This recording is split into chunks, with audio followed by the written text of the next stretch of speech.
ምዕራፍ 14 በእምነቱ ደካማ የሆነውን ሰው አከራካሪ በሆኑ ጉዳዮች ላይ በአቋሙ ሳትፈርዱበት ተቀበሉት።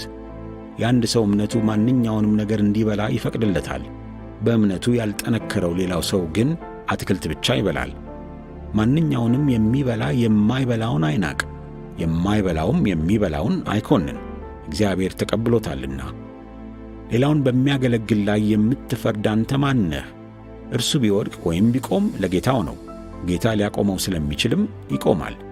አንድ ሰው አንዱን ቀን ከሌላው የተሻለ ቅዱስ አድርጎ ይቆጥራል፣ ሌላው ደግሞ ቀኖች ሁሉ እኩል እንደሆኑ ያስባል። እያንዳንዱ የራሱን ውሳኔ ልብ ብሎ ይወስን። አንድ ቀን ከሌላው የተለየ አድርጎ የሚያስብ ሰው እንዲህ የሚያደርገው ለጌታ ብሎ ነው። ሥጋ የሚበላውም ለጌታ ብሎ ይበላል፣ ለእግዚአብሔር ምስጋና ያቀርባልና። የማይበላም ለጌታ ሲል አይበላም፣ ለእግዚአብሔርም ምስጋና ያቀርባል። ከእኛ ማንም ለራሱ የሚኖር ለራሱም የሚሞት የለምና። ብንኖር ለጌታ እንኖራለን፣ ብንሞትም ለጌታ እንሞታለን። ስለዚህ ብንኖርም ብንሞትም የጌታ ነን።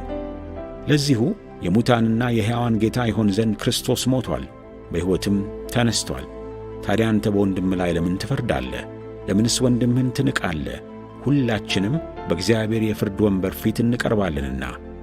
እንዲህ ተብሎ ተጽፏል፣ እኔ ሕያው ነኝና ጉልበት ሁሉ ለእኔ ይንበረከካል፣ ምላስም ሁሉ ለእግዚአብሔር ይመሰክራል ይላል ጌታ። ስለዚህ እያንዳንዳችን ስለ ራሳችን ለእግዚአብሔር መልስ እንሰጣለን።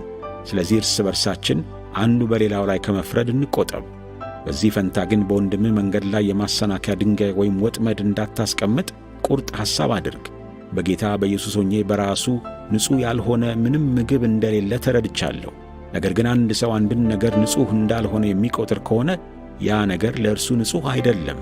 ወንድምህ በምትበላው ምግብ የሚያዝን ከሆነ በፍቅር አልተመላለስህም። ክርስቶስ የሞተለትን ወንድምህን በመብልህ አታጥፋው። መልካም ነው ብለህ የምታስበው ነገር ክፉ ተብሎ እንዲነቀፍ አታድርግ። የእግዚአብሔር መንግሥት ጽድቅና ሰላም በመንፈስ ቅዱስም የሆነ ሐሴት ነው እንጂ የመብልና የመጠጥ ጉዳይ አይደለም። በዚህ ሁኔታ ክርስቶስን የሚያገለግል እግዚአብሔርን ደስ ያሰኛልና በሰውም ዘንድ የተመሰገነ ነው። ስለዚህ ሰላም የሚገኝበትንና እርስ በርሳችንም የምንተናነጽበትን ማንኛውንም ጥረት እናድርግ። ለምግብ ስትል የእግዚአብሔርን ሥራ አታፍርስ። ሁሉ ንጹሕ ነው። ነገር ግን ለሌላው ሰው የመሰናከያ ምክንያት የሚሆነውን መብላት ስህተት ነው። ለወንድምህ መሰናከል ምክንያት የሚሆነውን ሥጋን አለመብላት፣ ወይንን አለመጠጣት ወይም አንዳች ነገርን አለማድረግ መልካም ነው። እንግዲያስ ስለ እነዚህ ነገሮች ያለህ እምነት ባንተና በእግዚአብሔር መካከል የተጠበቀ ይሁን። ትክክል ነው ብሎ በተቀበለው ነገር ራሱን የማይኮንን የተባረከ ሰው ነው። ነገር ግን የሚጠራጠር ሰው ቢበላ በእምነት ስላልሆነ ተፈርዶበታል። በእምነት ያልተደረገ ሁሉ ኀጢአት ነውና።